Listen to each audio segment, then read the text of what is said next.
So I was going through the Pro Football Focus numbers, and, Yeah. and Elijah ranks third among all guards nationally Wow. in pass protection. Wow. What's made him so effective in that regard?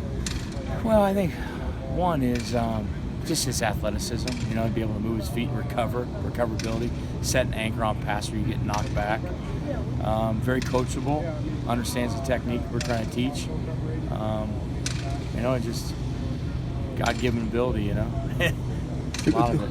Does the eye test match those numbers? Have you kind of viewed him as an elite pass blocker this year? Really, to be honest with you, I don't remember him getting beat in the game. Maybe somebody kind of gets off late or whatever, but he's been, and it happens, and when he practices, he doesn't get beat.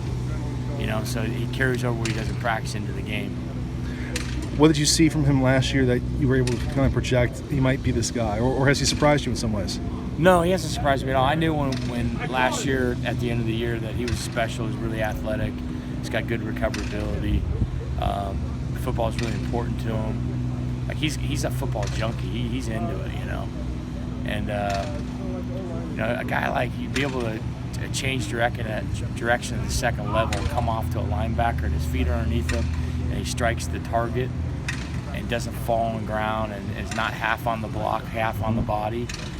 You notice that right away when I worked him out. I was like, wow, this guy's got it. And then with Justin coming in last week, what were some of the obstacles just because he hasn't been, overly exposed in that role this year? You always worry about a guy, coming in and hasn't snapped with the group in a live situation in a game. But Justin, football is really important to Justin, and he does a great job studying it when it's not practice time, in the film and looking at it. And he got his feet wet earlier in the game, with those reps at guard, which helped. And he played a little bit in a previous game, so the transition went really well. I thought he did an outstanding job. Came in, and I think those guys, are helping him around him and understand that we got to all work together in one unison, have great communication, which we've been preaching this week, and talking to one another to help just to confirm that we are making the right calls. Yeah.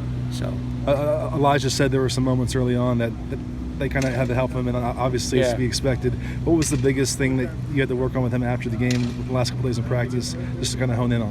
I just think sometimes if there's something that goes on with the front, and something moves, we got to hold the snap count to basically have body language to tell the guys that we're going to hold the snap count, and a verbal cadence or something that we do that tells them, hey, we aren't ready to snap this thing. Hey, kind of back off and hold up for a second. But I think those guys in the room coached them on what they wanted. Not so much came from me, and that's really cool because when those guys are controlling the room and coaching things up, that's when things are really getting special. So they're taking control of what's happening in the room.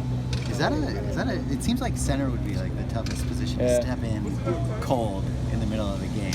I think it's very hard. It's like a quarterback. To me, he's like a quarterback in the field, making all the line calls and stuff. And that defense we faced last week against Arizona State, there's a lot of multiple and problematic looks that they gave us, So that's a tough job to come off the bench on.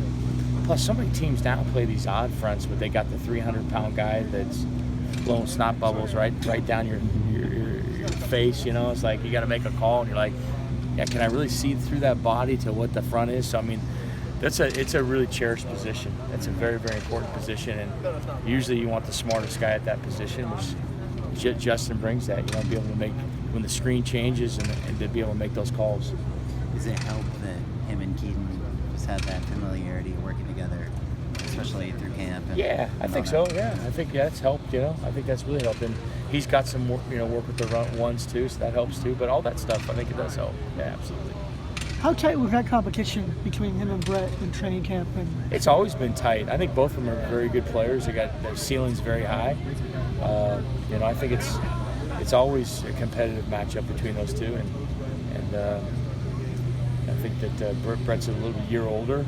He's got a little bit more maturity in the program. He's seen things move in front of him a little bit more, but Justin's right on pace to be outstanding. Yeah, what are a couple things that he really stands out with? Justin? Yeah. I think he sets anchor really well on pass pro. If he gets knocked back, he'd be able to set his hips. I think he's really good at the second level, like really moving his feet and driving through and getting his hat on the landmarks. I think and he's really good identifying fronts. Like he can really see something and put it into another call that helps us and gives us an advantage. So he kind of gets the same, and he communicates well. You can see him out there; he's communicating well. It seems like there's a lot of talk just last year about snap issues. Yeah.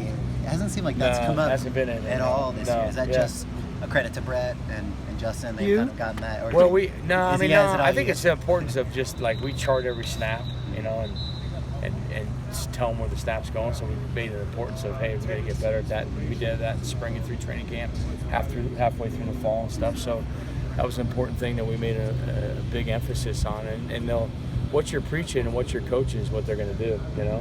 Let's do one more for coach. So. You had no doubts when he went in, right? It didn't look like anybody hit any doubts. I don't worry about that stuff. No. Yeah, I think you've had a good week of preparation, and you trust the guys you're putting out there. You roll with it. They're going to react the way you react. If you're pressured up and you're panicked, they're going to see it in your face. They know. They're kids. They know. If you're cool, calm, and collective, in which I am, because of those guys, and I believe in them, everything's good.